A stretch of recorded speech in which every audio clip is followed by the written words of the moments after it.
A lowly dishwasher thinks she can touch my Michelin-starred broth?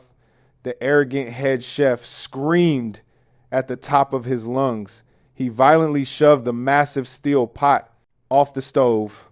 Scalding hot liquid splashed across the stainless steel counter and cascaded onto the floor. Grace scrambled backward, but her worn-out sneakers slipped on the wet tile. She crashed hard onto the cold, unforgiving floor of the kitchen. Tears welled up in her eyes, but she bit her lip to stop herself from crying out. In the corner of the chaotic kitchen, a man in a faded gray inventory polo stepped forward. He was holding the hand of a little girl, his eyes locked onto the head chef with a look of absolute ice. True value doesn't come from a fancy uniform or a loud voice. It comes from genuine talent and a sincere heart. If you believe that no one should ever give up in the face of cruelty, I want you to do something for me right now. Drop a comment below and say, I believe in the value of a pure heart, and make sure you hit that subscribe button to join our community of people who stand up for what's right. Now, let's get back to the story. Grace wasn't supposed to be in the kitchen that night. She was exhausted.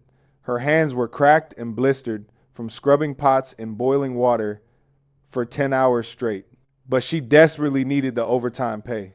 Her little sister was lying in a hospital bed on the other side of the city.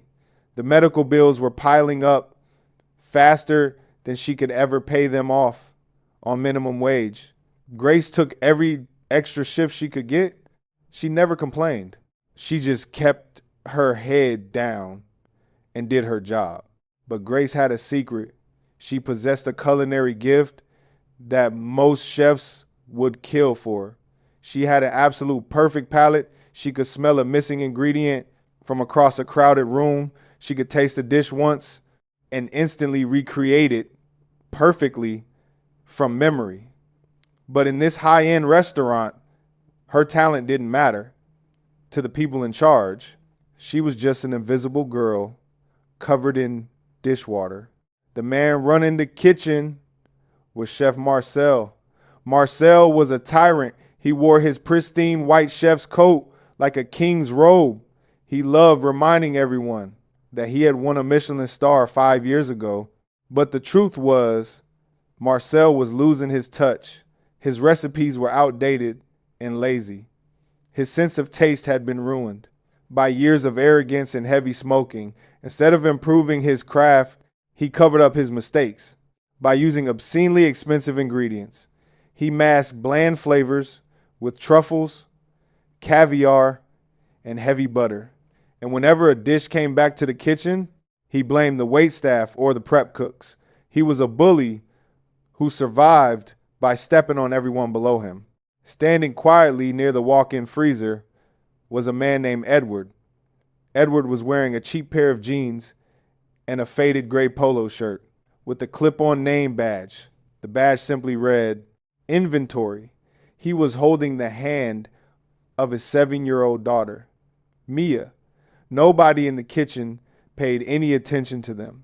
To the busy cooks, Edward was just a blue-collar warehouse guy working the night shift because he couldn't afford a babysitter. They assumed he was just counting boxes of frozen shrimp. They were completely wrong. Edward didn't just work for the hotel. He owned the entire global hotel chain. He was a billionaire hospitality mogul known for his ruthless business acumen and his deep demand for integrity. Edward rarely sat in corporate boardrooms anymore. He preferred to go undercover in his own properties. He wanted to see how his employees were actually being treated when the bosses weren't looking. And tonight, he brought his daughter along to teach her a real-world lesson about empathy and hard work. For the past 2 hours, Edward had been watching the kitchen in total silence. He saw how Marcel verbally abused the young cooks. He saw how the kitchen was running over budget because of Marcel's careless waste of ingredients. And he saw Grace. He noticed how she scrubbed the heavy cast iron pans with quiet dignity. He noticed how she always stepped aside to let others pass. The clock struck 8 in the evening. The dinner rush hit the kitchen like a freight train. The VIP dining room was packed with food critics, wealthy investors, and local celebrities. The pressure was immense. Suddenly, disaster struck. Marcel tasted the signature seafood broth that was supposed to go out to a table of elite critics. His face went pale. He tasted it again and spat it into a napkin. It was a disaster. The broth was incredibly bitter, overly salty, and completely ruined. Panic set in. Marcel started throwing plates against the wall. He screamed at his line cooks, calling them useless idiots. He demanded to know who had messed up his recipe. The truth was, Marcel had measured the ingredients wrong himself, but his ego would never let him admit it. With only 5 minutes left before the dish had to be served, the kitchen was in total meltdown. Marcel stormed into his private office, slamming the door behind him. He was ready to let the entire team take the fall for his failure. That was when Grace quietly stepped out from the dishwashing pit. She walked softly over to the massive simmering pot. She didn't even need to taste it. The smell alone told her exactly what was missing. She looked around. Everyone was too busy panicking to notice her. Grace quickly grabbed a handful of fresh thyme. She reached for a specific smoked sea salt. She poured in exactly 1 ounce of white wine and a tiny pinch of raw brown sugar. She picked up a wooden spoon and stirred the broth gently. Within seconds, the harsh, bitter smell vanished. It was replaced by a rich, complex, mouth-watering aroma that filled the entire kitchen. The broth was perfectly balanced. She had saved the dish. She had saved the restaurant's reputation for the night. But just as she put the wooden spoon down, a heavy shadow fell over her.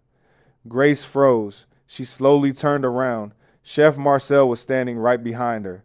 His face was bright red with pure, uncontrollable rage. His eyes were bulging out of his head. He looked at the spoon in her hand, and then he looked at her stained apron. Arrogance and insecurity completely blinded him. He couldn't handle the fact that a poor dishwasher had just fixed a problem he couldn't solve. Instead of feeling grateful, he felt insulted. People like Marcel can never stand to see someone below them shine. If you believe that a good heart will always win against a toxic ego, let your voice be heard right now. Go to the comments and type, "I believe in the value of a pure heart." Let's send some strength to Grace in this terrifying moment. "What do you think you are doing?" Marcel roared. His voice echoed off the stainless steel walls like a gunshot. Every single cook stopped what they were doing and stared. "You are a dishwasher," he screamed. He pointed a trembling finger right at her face. "You scrub the filth off my plates. You do not touch my food." Grace took another step back.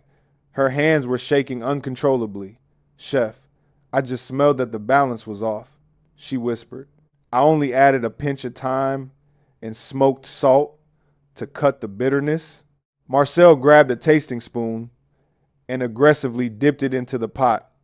He brought it to his mouth. For a split second, his eyes widened in absolute shock. It was flawless. The depth of flavor was better than anything he had made in the last 5 years. But that realization only made him angrier. He couldn't stand the humiliation of being outsmarted by a girl making minimum wage. "You contaminated my kitchen," Marcel spat. He violently threw the tasting spoon onto the floor. "You are fired. Get out of my sight right now. And don't even think about asking for this week's paycheck." Grace's heart completely shattered. Losing that paycheck meant her little sister would miss her next round of critical hospital treatments. "Please, chef," she begged. Her voice cracked with raw desperation. "I need this job. My little sister is sick. I'll do anything. I'll scrub the floors for free tonight." Marcel stepped closer. his face twisted into a cruel, ugly sneer. I don't care if your sister is dying in the gutter. You are trash, and you belong in the garbage. He raised his hand as if he was going to physically shove her out the back door. But before he could even move an inch, a firm hand clamped down on his wrist. It was a grip like solid iron. Marcel gasped in pain and spun around. Standing right behind him was the quiet man in the faded gray polo shirt, Edward. Edward didn't yell, he didn't scream, he just looked at Marcel with a calm, terrifying emptiness in his eyes. Let her go, Edward said softly. Marcel yanked his arm away, his face turned purple with unchecked rage. Who the hell do you think you are? Marcel shouted. You're just a warehouse rat. How dare you touch me? I'm a Michelin-starred chef. I run this place. While Marcel was having a meltdown, little Mia quietly walked over to Grace. The little girl reached into her pocket and pulled out a clean folded handkerchief. She gently handed it to the trembling dishwasher. Mia offered her a sweet, comforting smile. Grace wiped her eyes. She was completely stunned by the child's pure kindness in the middle of this absolute nightmare. But Marcel wasn't finished. He pointed a shaking finger at Edward and the little girl. You brought your brat into my kitchen? That is a strict health violation. Both of you, pack up your lockers and get out. You're all fired. Edward didn't flinch. He slowly reached into his pocket. He didn't pull out a warehouse barcode scanner. He pulled out a sleek, custom black titanium mobile phone. He dialed a single number and held it to his ear. Marcus, Edward said calmly, shut down the kitchen's primary access grid. Terminate employee ID 001 immediately. Marcel burst into a loud, mocking laugh. Who are you calling? The inventory manager? You are pathetic. Less than 3 seconds later, the electronic lock on the main kitchen door beeped loudly. The scanner light turned solid red.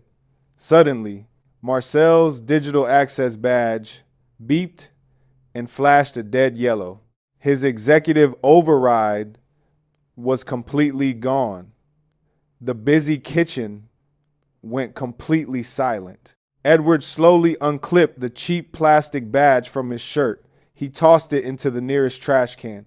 I'm not calling the inventory manager, Marcel, Edward said. His voice carried an unmistakable, crushing weight of authority. I'm calling the global board of directors. You don't run this place. I do. Marcel's mocking smile vanished instantly. The blood completely drained from his face. He finally looked closely at the man standing in front of him. He recognized the sharp jawline. He recognized the piercing eyes. And he recognized the posture of a man who owned everything he touched. It was Edward Sterling, the billionaire, founder, and sole owner of the entire global hospitality group. Marcel's knees practically gave out on the spot. Mr. Sterling, Marcel stammered. His loud voice was suddenly small and trembling with pure fear. I didn't know. I was just trying to protect the standard of your elite restaurant. The standard, Edward replied, stepping forward and backing Marcel against the counter. I have been watching you for 2 hours, Marcel. Your standard is bullying young cooks. Your standard is wasting thousands of dollars of caviar to hide your lazy, outdated cooking. And your standard is threatening a hardworking woman who just saved your entire reputation. Marcel panicked completely. He literally dropped to his knees right there on the wet tiles. He clasped his hands together in a desperate plea. Please, Mr. Sterling, it was just a misunderstanding. I've given 5 years of my life to this company. I have a Michelin star. Edward looked down at him with absolutely zero sympathy. Keep your star. But you are completely done in my kitchens. Pack your personal knives and get out before I have security drag you out. Marcel tried to speak again, but a pair of large security guards had already stepped into the kitchen. They grabbed Marcel by the arms. They dragged the weeping, completely humiliated chef out the back door and into the alley. The remaining line cooks stood frozen in total shock. Edward took a deep breath and turned his attention back to Grace. She was still holding Mia's handkerchief. She looked completely terrified. Of the billionaire standing in front of her, Edward's stern corporate expression softened immediately. He walked over to the massive pot of seafood broth that caused all the trouble. He picked up a clean-tasting spoon. He dipped it in and tasted the hot liquid. Edward closed his eyes for a moment. He savored the complex, perfectly balanced layers of flavor. Incredible, Edward whispered. He turned back to Grace. How did you know to use the smoked salt instead of the regular sea salt? Grace swallowed hard. She was still trying to process the unbelievable reality of what was happening. The fish stock was reduced much too fast. It left a bitter metallic undertone. The smoke cuts right through the metal, and the brown sugar binds the flavors back together. Edward smiled. It was a genuine, warm, and deeply respectful smile. You didn't learn that in a fancy culinary school, did you? He asked, gently. No, sir. Grace replied softly. I just know how things are supposed to taste. I cook every day to keep my little sister happy. Edward nodded slowly. His eyes were filled with deep admiration. Well, Grace, we have a dining room full of very important people waiting for their main course tonight. And we currently do not have an executive chef to lead the line. Grace's tired eyes went wide. Sir, put down the dish towel, Edward said firmly. Wash your hands. Put on a clean white chef's coat. You are taking over this entire kitchen tonight. Grace froze completely. Her heart was pounding violently against her ribs. Me? But I'm just a dishwasher. I don't have a degree. I don't have a fancy title. Edward stepped closer and looked her right in the eye. Titles do not make the food taste good, Grace. A pure heart does. And yours is exactly what this company needs. He pulled out his titanium phone one more time. And please, do not worry about your sister's medical bills ever again. The company's premium healthcare plan kicks in on day one for all executive level staff. We will take care of her. Tears finally spilled over Grace's cheeks, but this time they were not tears of fear. They were tears of pure joy, overwhelming gratitude, and relief. She looked down at the little girl, Mia. Mia was still smiling up at her with bright, innocent eyes. Grace realized that her long, dark nightmare was finally over. Her resilience, her quiet endurance, and her pure talent had just changed her destiny forever. True wealth is never measured by the money in your bank account or the arrogant title on your door. It is measured by the courage you show in the dark. It is measured by the kindness you offer to those who are struggling. Grace's incredible journey proves that the universe will always reward a steadfast and honest spirit. The kindness of a pure soul will always outshine the cruelty of an arrogant ego. If her story moved you today, please do one last thing for us. Leave a comment down below saying, I believe in the value of a pure heart. Don't forget to hit that subscribe button to join our amazing family. We bring you powerful, life-changing stories of justice and hope every single day. Thank you so much for watching. Until next time, keep your head up, stay humble, and keep moving forward.